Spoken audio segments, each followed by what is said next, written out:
오늘의 말씀은 로마서 6장 15절부터 23절까지 말씀입니다. 그런즉 어찌하리요? 우리가 법 아래에 있지 아니하고 은혜 아래에 있으니 죄를 지으리요? 그럴 수 없느니라. 너희 자신을 종으로 내주어 누구에게 순종하든지 그 순종함을 받는 자의 종이 되는 줄을 너희가 알지 못하느냐?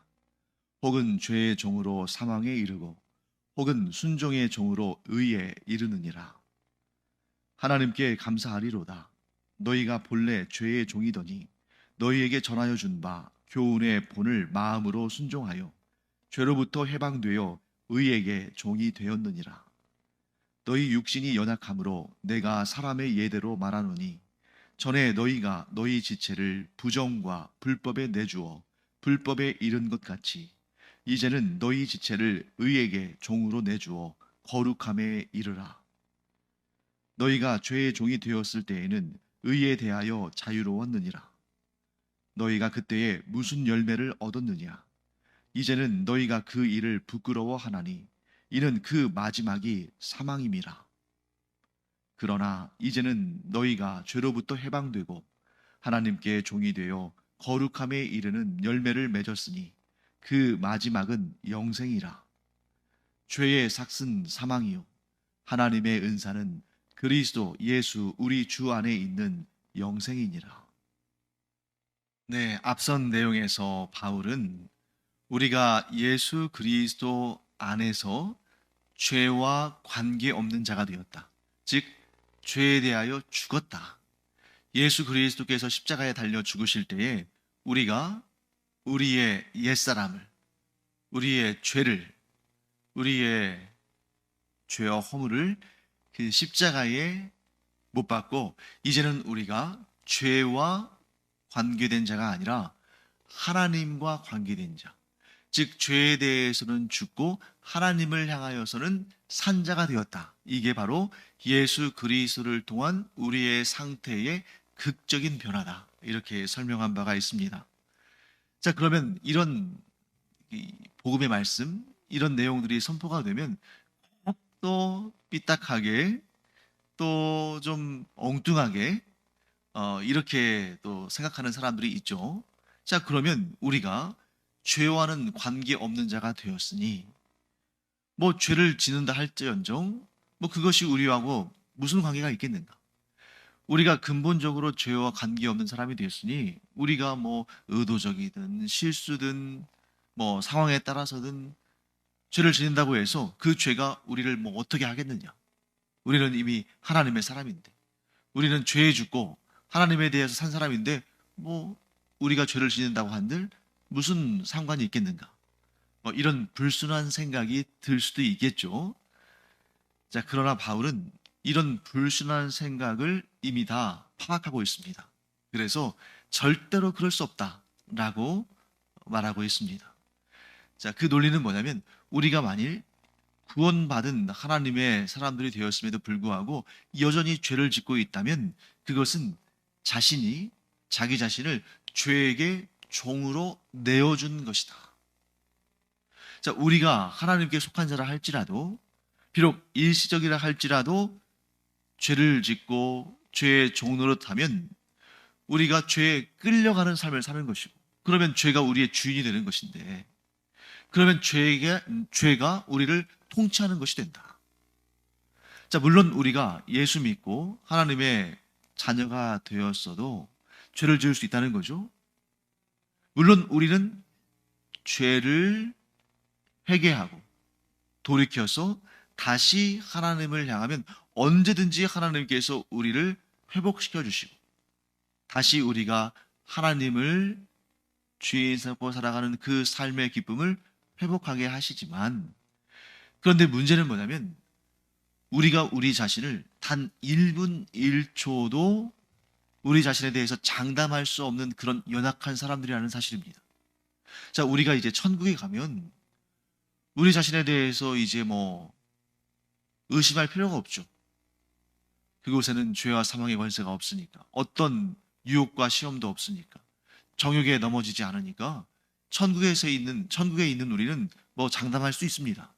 하지만 이 세상을 살아가는 동안에는 우리가 우리 자신에 대해서 장담할 수가 없어요. 거기에 대해서 바울은 뭐라고 얘기하냐면 연약한 육신, 육신이 약하다. 즉 우리가 아직 연약한 육신 가운데 있고 우리의 육신이 약하기 때문에 우리가 우리 자신을 하나님을 향하여 산 자임에도 불구하고 죄에게 우리 자신을 들여서 죄의 종이 될 수 있다는 것입니다. 그러면 그때마다 우리가 회개하고 돌이켜서 하나님께로 나아오고 또 우리의 주인이 하나님이심을 선포하며 그 의의 종이 돼서 풍성한 은혜의 삶을 살 수 있지만 문제는 계속적으로 반복적으로 습관적으로 계속 죄에게 자신을 종으로 드리는 삶을 살다 보면 어느새 자신도 모르게 하나님으로부터 완전히 떠나서 죄의 종이 되고 거기에서 헤어나오지 못하는 상태가 될 수도 있다는 거예요.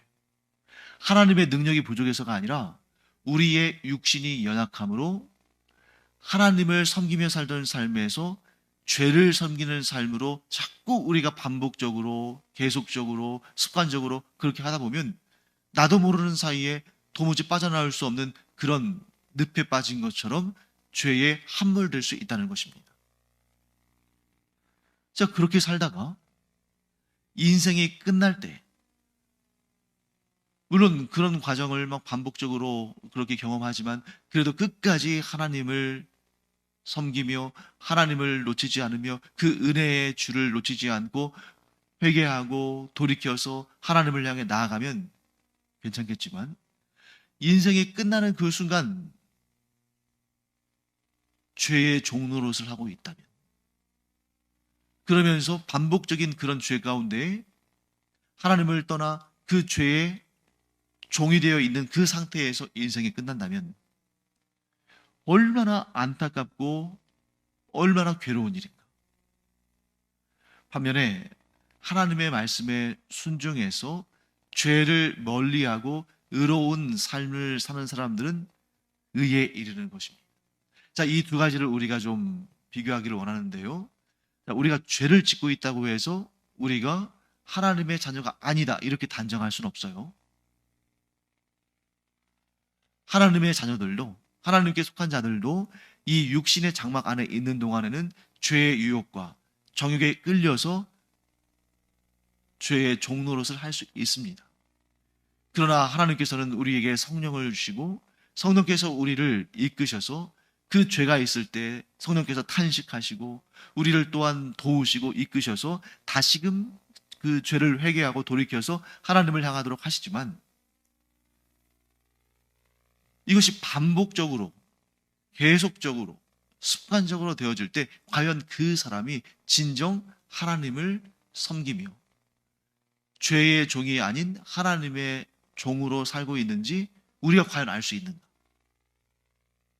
겉으로는 하나님의 사람인 것처럼 하면서 사실 본질로는 속으로는 죄를 섬기며 사는 사람인지 우리가 알기가 어렵다는 것입니다. 그러므로 지금 바울이 뭘 권면합니까? 죄를 주인 삼고 살지 않도록 힘써라. 하나님을 떠나서 죄의 지배 가운데 들어가지 않도록 힘써라. 왜냐하면 그렇게 계속적으로 반복적으로 습관적으로 죄를 짓는다는 것은 정말 그의 주인이 누구인지를 알 수 없는 상황으로 이끌어갈 수 있거든요. 그리고 실제로 말로만 하나님을 주인 삼는다고 하고 정작 죄를 주인 삼고 사는 그런 삶일 수 있는 것입니다. 그래서 이 문제를 아주 심각하게 생각하는 우리들은 정말 힘써서 죄의 유혹을 물리치고 죄를 벗삼지 않고 죄를 주인 삼지 않고 즉각적으로 그런 죄의 소욕들이 죄의 욕망들이 죄의 관심들이 생길 때 즉각적으로 그 생각들을 떨쳐내고 혹 그 죄에 발을 담궜다면 회개하고 돌이켜서 하나님께로 나아가야 한다 하고 바울은 선언하고 있는 것입니다. 자, 그리고 나서 이제 하나님께서 이루신 놀라운 변화를 이야기합니다. 17절과 18절 말씀이죠. 하나님께 감사하리로다. 너희가 본래 죄의 종이더니 너희에게 전하여 준 바 교훈의 본을 마음으로 순종하여 죄로부터 해방되어 의에게 종이 되었느니라. 자, 바울은 하나님께 감사합니다. 지금 이 편지를 받고 있는 로마에 있는 성도들, 그 성도들을 바라보며 감사하는 거예요.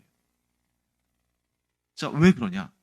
여러분, 이 로마에 있는 성도들이 완전합니까? 그렇지 않다는 거예요. 로마에 있는 성도들이 정말 죄를 하나도 짓지 않고 그렇게 살아갑니까? 아니요. 그들도 죄를 짓고 있습니다. 자, 그렇기 때문에 로마서를 쓴 거 아니겠어요?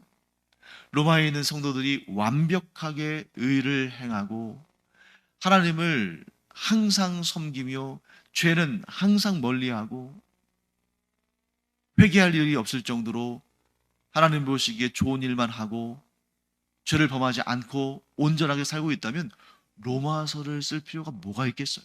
혹 로마서를 쓴다 할지라도 안부를 묻고 칭찬하고 격려하고 그런 내용만 썼겠죠. 그런데 여러분과 제가 지금 이 로마서를 굉장히 반복되는 내용처럼 보이는데 계속 죄의 종로로 타는 일에 대한 경고이자 하나님을 주인 삼고 사는 삶에 대한 격려를 계속 반복적으로 하는 이유가 뭐겠습니까? 지금 이런 혼란한 상황 가운데 있는 거죠.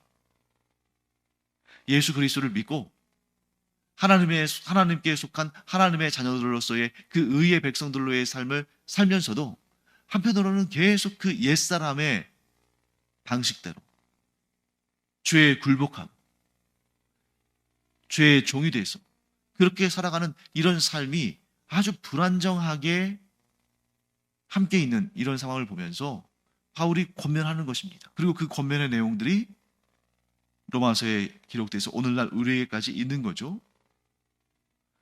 그럼에도 불구하고 바울이 감사하는 것은 이 로마 교회 안에 복음이 선포되고 있다는 사실 때문입니다. 진정 죄의 종이 된 자들은 이 복음을 싫어하고 멀리하고 쫓아내고 거부할 텐데 그래도 이 로마 교회 안에 있는 성도들이 죄의 문제도 있고 허물도 있고 또 다툼도 있고 분쟁도 있지만 그래도 그들 가운데에 예수 그리스도를 구주로 모시고 하나님을 섬기며 살아가는 그런 사람들이 있고 어떻게 사는 것이 하나님을 기쁘시게 하는지 거기에 대한 관심도 있고 하니까 지금 그들이 완전히 죄의 종이 되어서 하나님을 떠난 상태는 아니라는 거죠. 그들에게 들어간 복음이 그들에게 전해진 복음이 지금 그들 안에서 역사하고 있는 것을 바울이 보고 있는 것입니다. 자, 비록 지금 선과 악 사이에서 의와 불의 사이에서 복음과 죄의 정욕 사이에서 싸우고 있고 때로는 좀 밀리기도 하고 패배하기도 하고 하지만 또 다시 일어서서 그 선한 믿음의 싸움을 싸고 있는 그 변화 자체가 그러한 삶 자체가 소망이 있고 가능성이 있다. 본래 죄의 종이 되었을 때는 아예 하나님에 대해서는 관심도 없고 습관적으로 하나님을 섬긴다고 하는 그런 유대인들은 있을 수 있지만 하나님의 그 구원 역사에 대해서는 별 관심이 없고 그저 율법을 지켜 행하는 행위로 구원받을 줄로 생각하는데 사실 그 율법을 제대로 지키지도 않고 또 이방인들 같은 경우는 그 다신교의 그런 사회 분위기 속에서 하나님을 인정하지 않고 그냥 우상을 섬기고 즉 하나님과 관계없는 죄에 속한 사람들로 살아왔는데 비록 지금 그들 안에서 옛사람과 새사람이 서로 다투기도 하고 때로는 죄의 소욕에 또 육체의 소욕에 끌려서 범죄하기도 하고 하나님을 경건히 섬기지 못해서 이렇게 좀 정말 불안불안한 신앙생활을 하고 하는 그런 부분도 있지만 여전히 예수 그리스도의 복음을 들었고 선포하고 그 복음의 의미에 대해서 잘 깨달으려고 하고 이러한 모습이 그들 안에 하나님께서 주신 소망이 있다. 그리스도의 복음의 역사가 일어나고 있다 하는 것을 바울이 보게 된 것이죠. 그러므로 말미암아 하나님께 영광 올려드리며 찬양 올려드리며 기뻐하며 감사하는 것입니다. 하지만 지적할 것은 지적해야 하잖아요. 하나님의 은혜 가운데 그들이 복음을 전해 듣고 복음이 그들 가운데 뿌려져서 거기에서 또 씨앗이 이제 심겨졌기 때문에 거기에서 순이 나고 또 꽃이 피고 열매를 맺고 하는 그런 선한 역사들이 일어나고는 있지만, 그런데 여전히 옛사람, 죄의 소욕, 그러한 죄와 사망의 종로로 타는 그런 부분들도 있기 때문에 그것을 명확하게 짚어주고 그 악한 길에서 떠나서 선하고 의로운 생명과 구원의 길로 오도록 가르쳐야 할 필요성이 사도 바울에게 있는 것이죠. 그래서 19절 말씀에 바울은 이렇게 권면합니다. 너희 육신이 연약함으로 내가 사람의 예대로 말하노니 전에 너희가 너희 지체를 부정과 불법에 내주어 불법에 이른 것 같이 이제는 너희 지체를 의에게 종으로 내주어 거룩함에 이르라. 자, 너희 육신이 연약하다. 무슨 얘기입니까? 너희가 온전하지 않다는 거예요. 너희가 아직 장성한 그리스도인의 분량까지 성장하지 못했기 때문에 내가 사람의 예대로 말한다. 사람의 예대로 말한다는 것은 뭐냐면 내가 너희를 꾸짖을 것은 꾸짖고 너희들을 책망할 것은 책망하고 너희를 권면할 것은 권면하고 너희를 또 칭찬하고 격려할 것은 칭찬하고 격려하면서 내가 너희들에게 가르치려고 한다. 그러니 이 가르침을 너희들이 잘 받아들여라. 내가 먼저 사도된 자로서, 먼저 믿고 구원받은 자로서, 먼저 이 거룩한 삶을 살아가고 있는 자들로서 너희의 스승이 돼서 너희에게 사람의 예대로 스승의 가르침을 전할 텐데 너희가 그것을 고깝게 여기지 말고 너희가 그것을 불편하게 여기지 말고 잘 받아들여라 하면서 이렇게 말합니다. 너희가 전에 너희의 지체를, 즉 너희의 몸을, 너희들의 삶을 부정과 불법에 내주어서 결국 불법의 열매를 맺었던 것처럼 이제는 완전히 돌이켜서 너희의 지체를, 너희들의 삶을, 너희들의 생명을 의에게 종으로 내주어서 거룩함에 이르러라.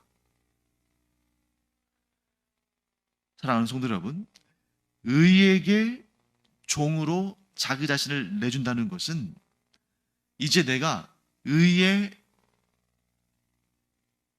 삶을, 의로운 삶을, 하나님께서 의롭다 하시는 삶을 살겠노라고 인생을 거는 것입니다. 자, 종은 그 생명이 주인의 손에 달려있죠. 그래서 종이 주인에게 충성을 하면 주인이 그의 삶을 지켜주지만 종이 주인에게 충성을 다하지 않으면 주인은 그를 죽일 수 있는 권한이 있는 것이 이 로마 시대의 법이죠. 그래서 여기에서 의에게 자신을 종으로 내어준다는 것은 뭐냐면 지금까지 주인 삼고 있던 죄로부터 벗어난다. 그러면 어떻게 하겠어요? 죄와 사망의 권세는 이 종에게 사형 선고를 내리겠죠. 그렇지만 우리가 의에게 자기 자신을 종으로 내어드리면 그 의의 주인이신 하나님께서 그를 맞아들이시고 그의 인생을 책임지시겠죠. 그래서 우리가 우리 자신을 의, 곧 하나님께서 옳다 하신 그 의에, 하나님께서 이루신 그 구원의 의에 우리 자신을 종으로 드리면 죄와 사망의 권세는 우리에게 사형 선고를 내리지만 우리를 받아주신 하나님께서는 우리에게 영생의 복락을 주신다는 겁니다. 그러면 우리에게 사형 선고를 내린 죄와 사망의 권세와 우리에게 영생의 선고를 내린 하나님께서 부딪히는 것인데 여기에서 우리는 분명한 사실을 알게 됩니다. 이 세상은 하나님과 죄와 사망의 권세의 싸움터가 아니에요. 왜요? 죄와 사망의 권세는 하나님을 이길 수 없거든요. 하나님께서 죄와 사망의 권세를 심판하실 것입니다. 그렇기 때문에 하나님의 심판을 통해 영원한 멸망에 이를 죄와 사망의 권세가 선고한 사형 선고는 의미가 없는 거예요. 결국 하나님께서 승리하시고 하나님의 판결대로 되니까. 그러므로 우리에게 유효한 것은 우리가 하나님께 우리 자신을 내드리면 하나님께서 우리에게 선포하신 영생의 선고가 유효한 것이고, 죄와 사망의 권세가 자신들을 떠난 우리에게 선고한 그 영원한 죽음은 우리와는 관계가 없는 것이 됩니다. 그것은 하나님께서 다 도말하시고 영원한 심판에 던지실 거예요. 자, 그렇기 때문에 바울이 우리에게 고면하는 것은 뭡니까? 너희가 이 둘 사이에서 저울질하지 말고 밀고 당기고 할 필요 없이 의의 종이 되라.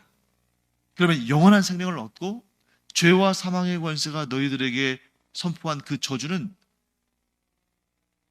흔적도 없이 사라지게 된다. 왜? 하나님께서 너희를 택하셨으니까. 그리고 나서 이제 바울은 그런 우리의 상태를 설명한 다음에 우리가 의의 종이 되기 전에, 즉 하나님의 자녀가 되기 전에 죄의 종이 되었을 때의 상태에 대해서 이렇게 얘기합니다. 20절과 21절 말씀이죠. 너희가 죄의 종이 되었을 때에는 의에 대하여 자유로웠느니라. 자, 정말 우리가 하나님을 알지 못하고 하나님을 섬기지 않고 예수 그리스도의 복음을 영접하지 않고 죄의 종이 되었던 그런 때에는 의에 대해서 자유로웠을까요? 자, 자유롭다는 것은 어떻게 보면 좀 좋은 뜻처럼 여기지만 여기서는 그런 뜻이 아니겠죠? 의에 대해서 자유로웠다는 것은 뭐냐면 의와는 관계없는 사람이었다. 우리가 하나님을 섬기기 전에, 우리가 예수 그리스도를 구주로 영접하기 전에 우리가 죄의 종이 되었을 때는 하나님의 의에 대해서는 관계없는 사람이었다. 즉 하나님의 의가 미치는 모든 은혜와 모든 의무와 모든 권리와 우리는 전혀 관계없는 사람들이었다. 죄와만 관계 있는 사람들이었다. 즉 영원한 멸망을 향해 나가는 사람들이었다는 거죠. 21절, 너희가 그때 무슨 열매를 얻었느냐? 이제는 너희가 그 일을 부끄러워하나니 이는 그 마지막이 사망입니다. 자, 우리가 하나님을 알지 못하고 예수 그리스도를 구주로 영접하지 않았을 때에는 죄의 종이었고, 그때는 의와는, 하나님의 의와는 전혀 관계없는 사람이었는데 그때는 그것이 좋은 줄 알았어요. 내 육체의 소욕대로, 내가 원하는 대로, 내가 뭐 죄를 지어도 별 문제가 없는 것처럼 그렇게 살고 내 마음대로 그렇게 살았는데, 그런데 지금 하나님의 구원받은 자녀가 된 상태에서 그때를 돌아보니까 그 일이 얼마나 부끄러웠느냐. 그리고 그 일의 마지막은 사망이기 때문에 우리가 추구했던 그 육신의 소욕을 따라 죄의 종이 되어 살아가던 그 모든 것들은 정말 부끄러운 것들이다. 왜? 그 열매는 결국 영원한 사망이니까. 그런데 얼마나 감사한 일입니까? 그것이 부끄러운 일이라는 것을 지금 깨닫고 있다는 것 자체가. 그런데 지금 죄의 종이 아니라 하나님의 종이 된 지금의 상태는 어떠한가? 그걸 또 대조적으로 설명하죠. 22절과 23절 말씀입니다. 제가 읽어보겠습니다. 그러나 이제는 너희가 죄로부터 해방되고 하나님께 종이 되어 거룩함에 이르는 열매를 맺었으니 그 마지막은 영생이라. 죄의 삭은 사망이요 하나님의 은사는 그리스도 예수 우리 주 안에 있는 영생이니라. 자, 죄의 종에서부터 벗어났어요. 어떻게 그게 가능했습니까? 예수 그리스도의 복음이 우리에게 전파되었을 때 과감한 결단으로 더 이상 죄를 섬기지 않고 예수님을 섬기겠노라고 우리가 믿음으로 반응한 것이죠. 그래서 죄의 종이 아니라 하나님의 종이 되었습니다. 하나님의 종이 되었다는 것은 죄로부터 해방되었다는 거예요. 이제 죄와는 관계없는 자, 사망의 권세와는 관계없는 자가 된 것입니다. 그랬더니 어떤 변화가 일어났냐면 거룩함에 이르는 열매를 맺었다. 거룩함에 이르는 열매. 자, 거룩함 중에 가장 큰 거룩함이 뭐겠어요? 하나님의 거룩함이죠. 즉 하나님의 거룩하심을 향해 나아가는, 하나님의 그 거룩한 나라에 참여하는 그런 자가 된 것입니다. 그리고 그 열매는 무엇입니까? 영생이다. 죄의 열매는 사망인데, 영원한 사망인데, 의의 열매, 하나님의 종이 되어서 이루는 그 거룩한 열매는 영생이다. 이렇게 선포한 다음에 23절에서 그 유명한 말씀을 바울이 전합니다. 죄의 삭은 사망이요 하나님의 은사는 그리스도 예수 우리 주 안에 있는 영생이니라. 죄의 결과는 사망, 곧 영원한 멸망이고, 하나님의 은사. 자, 은사는 뭐였어요? 값없이 주어지는 선물이었죠. 하나님께서 값없이 우리에게 주시는 선물은 그리스도 예수 우리 주 안에 있는 영생이다. 사랑하는 성도 여러분, 이 하나님의 은사는 우리가 어떤 값을 치러서 얻거나 어떤 공로를 세워서 상으로 받는 것이 아닙니다. 은사라는 개념 자체가 우리는 그것을 받을 자격이 없지만 하나님께서 은혜로 주시는 선물이에요. 누구든지 예수 그리스도를 구주로 믿고 영접한 자는 하나님께서 이 은사를 주시는데 영원한 생명을 주신다. 그러면 우리는 무엇을 선택해야겠습니까? 죄의 종이 되면 영원한 사망에 이르고, 의의 종, 곧 하나님의 의의 복음을 우리가 받아들임으로 의의 종이 되면 영생을 얻는데, 답은 너무나 분명한 거 아닙니까?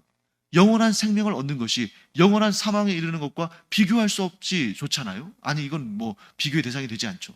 그럼에도 불구하고 현실적으로 이 영생을 이루는 선택을 하는 자보다 영원한 사망, 영원한 심판의 선택을 하는 자들이 더 많은 것이 현실의 상황이죠.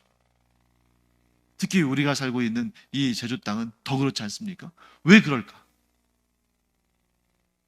사람이 지혜롭지 못하기 때문이에요. 어떻게 지혜롭지 못합니까? 잠깐 살다가는 이 세상에서 자신의 정욕과 자신의 쾌락과 자신의 욕심을 만족시키는 것이 최고인 줄 아는 겁니다. 그런데 정말 지혜로운 자는 어떤 깨달음을 얻습니까? 그래, 내가 하나님의 자녀로, 의로운 사람들로, 그리스도를 닮은 거룩한 하나님의 백성으로서 하나님께서 싫어하시는 이런 죄와 탐욕과 쾌락을 멀리함으로 내가 예수님을 알지 못할 때에 누렸던 그런 즐거움을 다 포기하는 그런 부분이 있지만, 그래서 육신으로 따지면 뭐 육신의 쾌락을 누릴 것들을 내가 다 포기했지만, 그러나 나는 잠깐 육체의 쾌락을 누리는 이런 삶이 아니라 영원한 생명, 그것도 가장 거룩하고 가장 온전하며 가장 아름답고 가장 복된 천국에서의 영원한 생명을 나는 받기를 원한다. 그러므로 나는 예수 그리스도를 믿고 하나님의 종이 되기를 원한다. 나는 죄와는 관계없고 하나님과 관계 있는 자가 되기를 원한다. 이런 믿음의 결단이 바로 가장 지혜로운 결단이라는 것이죠. 사랑하는 성도 여러분, 이 일이 뭐 하루아침에 딱 결정해서 끝나는 것이 아닙니다. 믿음의 결단은 순간이지만 그 믿음의 결단을 살아내는 삶은 이 세상에서 우리가 천국 가는 날까지 계속돼야 돼요. 그래서 우리가 영생의 복락을 얻은 자들로서 뒤를 돌아보면서 세상이 주는 쾌락과 정욕과 그런 유혹들에 자꾸 끌려가는 것이 아니라 뒤를 돌아보지 아니하고 그리스도를 따라 그 길을 똑바로 나아가는 우리가 되기를 바랍니다. 그러면 그 길은 반드시 영생의 열매를 얻는데, 그 가장 좋은 길을 알면서도 자꾸 이 육체의 쾌락과 세상의 정욕에 마음을 두고 그것을 끊지 못해서 끌려가면 나도 모르는 사이에 하나님과는 관계없고 죄와 사망의 권세와 관계를 맺는 그러한 죄의 종이 되는 그런 안타까운 상황에 이를 수 있다. 그러므로 우리가 늘 깨어 있어서 정욕에 끌려가는 인생, 죄의 종이 되는 인생이 아니라 거룩한 삶을 살아가면서 오직 하나님께서 주시는 영생의 구원을 바라며 살아가는 그런 우리가 되기를 간절히 축원합니다. 기도하겠습니다. 하나님, 저희가 이 세상을 살기 까닭에 이런 고민을 합니다. 우리가 천국에서 산다면 하지 않을 고민을 이 세상에서 합니다. 하나님의 종이 돼서 살아가는 것이 죄의 종이 돼서 살아가는 것과는 비교할 수 없는 놀랍고 위대하고 거룩하고 복된 것임을 알면서도 전에 그 습관대로 죄의 종이 되어서 살았을 때에 그 육체의 쾌락과 세상의 정욕을 따르던 그 일에 또 마음을 두고 미련을 두는 그런 상황들이 있다는 것을 또한 고백합니다. 그럴 때 성령께서 저희와 함께 하셔서 육체를 만족시키되 영원한 심판에 이르는 길이 아니라 육신의 정욕을 절제하되 영생의 복락이 있는 길을 향하는 이 생명길을 걷는 저희들 되게 하여 주시옵소서. 감사드리며 예수님의 이름으로 축복하며 기도합니다. 아멘. 기도하는 시간입니다. 우리가 이 기도의 시간, 하나님께 구할 것 많잖아요. 그런데 그 이전에 우리가 먼저 구할 게 있습니다. 하나님, 제가 그리스도의 복음을 믿음으로 말미암아 생명길로 가게 됐는데 악한 사탄의 시험을 받았어.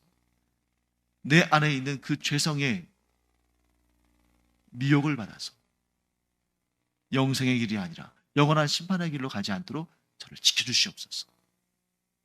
저와 함께하여 주시옵소서. 우리 그렇게 기도하기 바랍니다. 기도하겠습니다.